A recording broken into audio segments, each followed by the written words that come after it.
রাজধানীর শেরেবাংলা নগর পূর্ব রাজাবাজারের আমতলা নামক স্থানে এক ফ্ল্যাট মালিকের গাড়ি চাপায় ফজলুল হক ফজল নামে এক দারোয়ানের মর্মান্তিক মৃত্যু হয়েছে।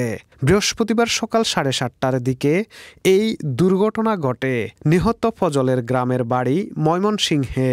সরেজমিনে গিয়ে জানা যায়, নিহত দারোয়ান ফজলুল হক ফজল 19/এ পূর্ব রাজাবাজারের শ্যামলিয়া নামক বাসাটিতে কর্মরত ছিলেন।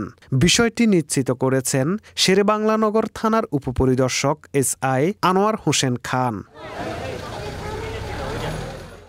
অনেকেই বলছেন যে যিনি গাড়ির মালিক তিনি কিন্তু ড্রাইভার ছিল না, তখন তিনি নিজেই ড্রাইভ করেছেন এবং দারোয়ানের প্রতি তার কোনো ক্ষোভ থাকতে পারে। সেই ক্ষোভের জায়গা থেকে তিনি দারোয়ানকে মুখে নিয়ে জোরে চালিয়ে তাকে হত্যা করেছেন, এই ধরনের বলছেন। আবার অনেকেই বলছেন যে না, ড্রাইভার না থাকায় তিনি অসাবধানতার কারণে হয়তো গাড়ির কোনো ত্রুটির কারণে গাড়ির সজোরে চলে এসেছে, সেক্ষেত্রে দুর্ঘটনা ঘটতে পারে।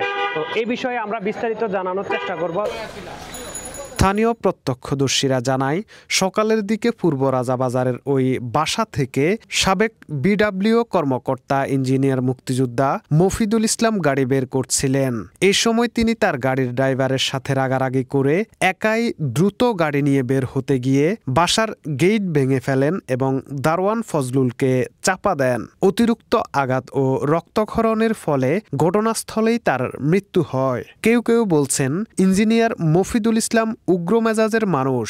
ওই বাসার 3য় তলার ফ্ল্যাটটি তার নিজস্ব কেনা হওয়ায় তিনি সেখানে দীর্ঘদিন ধরে বসবাস করে আসছেন। স্থানীয়দের সাথে কথা বলে জানা যায়, ওই ভবনের বেশিরভাগ মানুষ তার উগ্র আচরণে চরম বিরক্ত।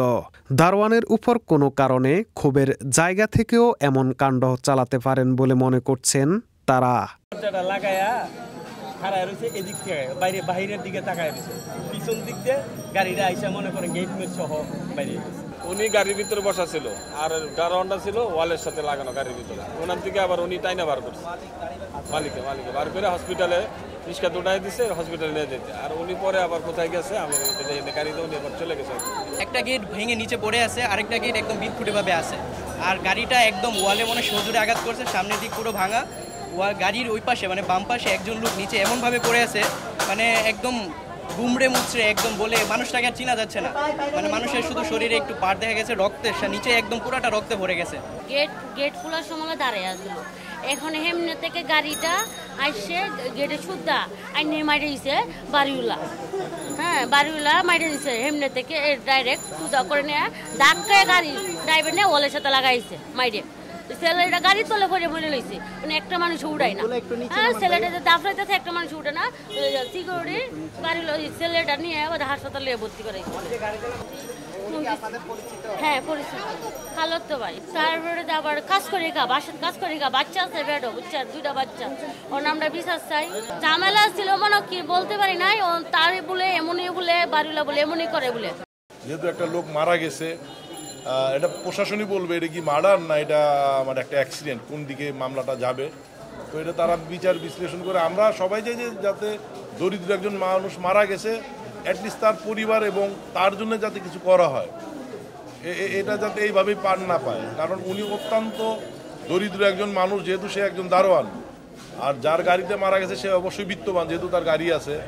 তো এই জায়গায় যাতে বৈষম্য না হয়, লোকটা যাতে বিচার পায়, এটাই আমাদের দাবি থাকবে। এবং আমরা সবাই চেষ্টা করব যাতে সে সুষ্ঠুভাবে তার ফ্যামিলি যাতে এই বিচারটা পায়। ঘটনার পর থেকে পলাতক রয়েছেন ইঞ্জিনিয়ার মফিদুল ইসলাম।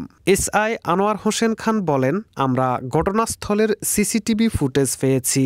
এতে ঘটনার বিস্তারিত জানা গেছে। মরদেহ ময়নাতদন্তের জন্য সোহরাওয়ার্দী মেডিকেল কলেজের মর্গে পাঠানো হয়েছে। এ বিষয়ে আইনি প্রক্রিয়া চলমান রয়েছে।